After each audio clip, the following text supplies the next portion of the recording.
কোচ ৰাজবংশীকে ধৰি যি 6 জনগোষ্ঠী অসমত আছে, এই 6 জনগোষ্ঠীয়ে আজি বহুদিনৰ পৰাই নিজৰ সাংস্কৃতিক, অৰ্থনৈতিক, ৰাজনৈতিক বিকাশৰ কাৰণে আজি অসমত আন্দোলন কৰি আছে।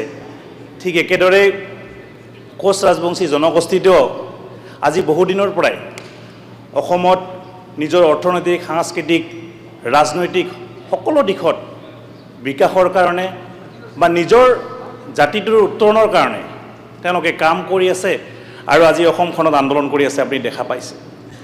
আমি সকলোৱে জানো বৰ্তমানৰ সন্মানীয় অসমৰ মুখ্যমন্ত্ৰী তথা ভাৰতবৰ্ষৰ প্ৰধানমন্ত্ৰী, অসমৰ মুখ্যমন্ত্ৰী ডক্টৰ হিমন্ত বিশ্ব শৰ্মা ডাঙৰীয়া আৰু আমাৰ সকলোৱে শ্ৰদ্ধাৰ যশস্বী প্ৰধানমন্ত্ৰী নৰেন্দ্ৰ মোদী ডাঙৰীয়াই অসম তথা ভাৰতবৰ্ষত বসবাস কৰা প্ৰতিটো জাতি জনগোষ্ঠীক সময় মিলেৰে আগবঢ়াই লৈ যাব বিচাৰিছে।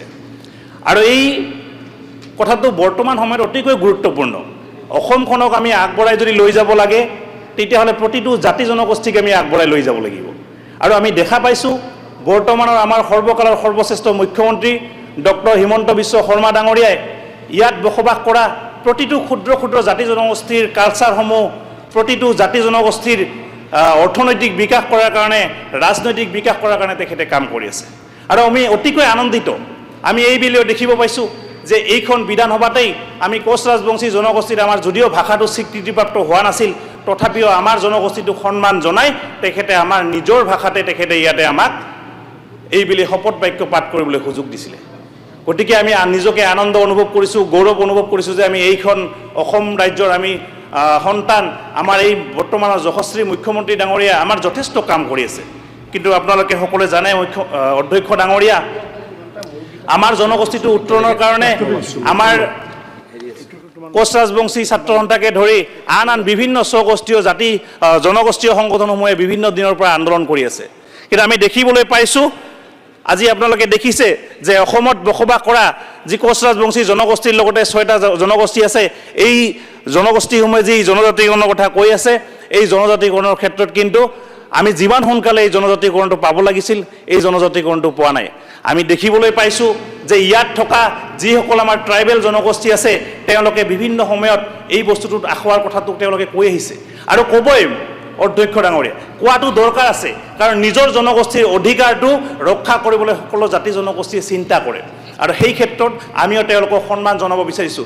ইয়াত থকা বড়ো জনগোষ্ঠী হওক, ৰাভা জনগোষ্ঠী হওক, সকলো জাতি জনগোষ্ঠীৰ অধিকাৰ অধ্যক্ষ ডাঙৰীয়া সুৰক্ষিত থাকিব লাগিব। আৰু সেই সুৰক্ষিত ৰখাৰ স্বাৰ্থতেই আমাৰ অসম চৰকাৰে আপোনালোকে দেখিছে যে সকলো জনগোষ্ঠীৰ, জাতি জনগোষ্ঠীৰ অধিকাৰ খৰ্ব নোহোৱাকৈ এখন প্ৰতিবেদন তৈয়াৰ কৰিছে, যাতে সেই প্ৰতিবেদনখনৰ জৰিয়তে আগতে ইয়াত থকা এক্সিষ্টিং ট্ৰাইবেলসকলৰ অধিকাৰ খৰ্ব নোহোৱাকৈ কোচ ৰাজবংশীকে ধৰি আন আন যি 5টা জনগোষ্ঠী আছে তেওঁলোকক যাতে জনজাতিকৰণৰ মৰ্যাদা দিব পাৰে, সেই কথাটো কিন্তু অসম চৰকাৰে চিন্তা চৰ্চা কৰি আছে অধ্যক্ষ মহোদয়। কিন্তু আমি আজি এটা কথা দুখেৰে ক'ব বিচাৰিছোঁ অধ্যক্ষ মহোদয়, এই প্ৰতিবেদনখনৰ কথা যেতিয়া আহে সদায় আমি দেখিবলৈ পাওঁ যে প্ৰতিবেদনখনৰ কথা যে পিছুৱাই গৈ থাকে।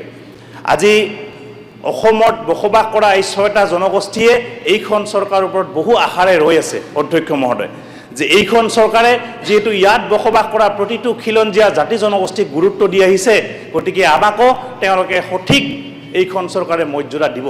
আৰু এই ক্ষেত্ৰত আমি সম্পূৰ্ণ বিশ্বাস আছে আমাৰ এইখন চৰকাৰৰ ওপৰত, কাৰণ আমি দেখি আহিছোঁ এইখন চৰকাৰে যথেষ্ট কাম কৰি আছে। যিবিলাক আগৰ চৰকাৰে কৰিব পৰা নাছিল সেই কামখিনি বৰ্তমানৰ চৰকাৰে কৰি আহিছে। কিন্তু আমি ভাবোঁ অধ্যক্ষ মহোদয় যে কোচ ৰাজবংশীকে ধৰি আন আন যি 5টা জাতি জনগোষ্ঠী আছে, এই জাতিসমূহক এক্সিষ্টিং ট্ৰাইবেলসকলৰ ক্ষতি নোহোৱাকৈ সোনকালে জনজাতিকৰণৰ মৰ্যাদাও দিব লাগে। আপুনি এটা কথা জানে, ইতিমধ্যেই 1966ত কোচ ৰাজবংশীসকলক ৰাষ্ট্ৰপতিৰ অধ্যাদেশ জাৰিৰ জৰিয়তে আগতে জনজাতিকৰণ দিয়া হৈছিল। কিন্তু দুখৰ বিষয়ে 6 মাহ পিছতে সেই জনজাতিকৰণৰ মৰ্যাদাটো আমাৰ পৰা কাঢ়ি লৈ যোৱা হ'ল। আপুনি ভালকৈয়ে জানে, যদি এটা জনগোষ্ঠীৰ ক্ৰাইটেৰিয়া নাথাকে তেতিয়াহ'লে সেই জনগোষ্ঠীটোক কেনেকৈ জনজাতিকৰণ দিব পাৰে? আমাৰ ক্ৰাইটেৰিয়া থকাৰ কাৰণে আমাক সেই সময়ত জনজাতিকৰণ দিছিলে। গতিকে অধ্যক্ষ মহোদয়, মই আপোনাৰ জৰিয়তে আমাৰ চৰকাৰখনক আকৌ এবাৰ অনুৰোধ জনাব বিচাৰিছোঁ, লাঞ্ছিত বঞ্চিত হৈ থকা এই জনগোষ্ঠীবিলাকৰ উত্তৰণৰ কাৰণে যিসকল চৰকাৰে কাম কৰি আছে এই চৰকাৰখনক আকৌ অনুৰোধ জনাব বিচাৰিছোঁ যে এক্সিষ্টিং ট্ৰাইবেলসকলৰ আমাৰ বড়ো ভাইসকলে হওক ৰাভাসকলে হওক কাৰ্বিসকল যিসকল ট্ৰাইবেল মানুহ আমাৰ অসমত বসবাস কৰি আছে আমাৰ এক্সিষ্টিং ট্ৰাইবেল ভাইসকলৰ ক্ষতি নোহোৱাকৈ কোচ ৰাজবংশীকে ধৰি আন যি 6টা মানে 5টা জনগোষ্ঠী আছে অনতিপলমে জনজাতিকৰণৰ মৰ্যাদা দিয়াৰ কাৰণে মই অনুৰোধ জনাইছোঁ অধ্যক্ষ মহোদয়। এইখিনি অকণমান ৰাজবংশী ভাষাটো কৈ দিয়ক মুখ্যমন্ত্ৰীয়ে এতিয়া শপত গ্ৰহণ কৰাৰ সুবিধা দিলে আপোনালোকে ৰাজবংশী নকয় আপোনাৰ জৰিয়তে অনুৰোধ জনাব খুজিছোঁ অধ্যক্ষ মহোদয় যে আমাৰ বিভাগীয় যি মন্ত্ৰী আছে মই মন্ত্ৰীৰ পৰা জানিব খুজিছোঁ যে আমাৰ যি এই জনজাতিকৰণৰ যি প্ৰতিবেদনখন দাখিল কৰা হৈছিল এই প্ৰতিবেদনখন কত দিনৰ ভিতৰত হ'ব তাকে মই মানে অনুৰোধ জানাই পুছিব খুজিছোঁ যে আমাৰ যাতে জনজাতিকৰণটা সোনকালে হয় আৰু লগতে আমাৰ যি এই কোচ ৰাজবংশীকে ধৰি আন 5টা জনগোষ্ঠী আছে যাতে জনজাতিকৰণৰ মৰ্যাদা সোনকালে পায় তাকে মই অনুৰোধ জনাব খুজিছোঁ।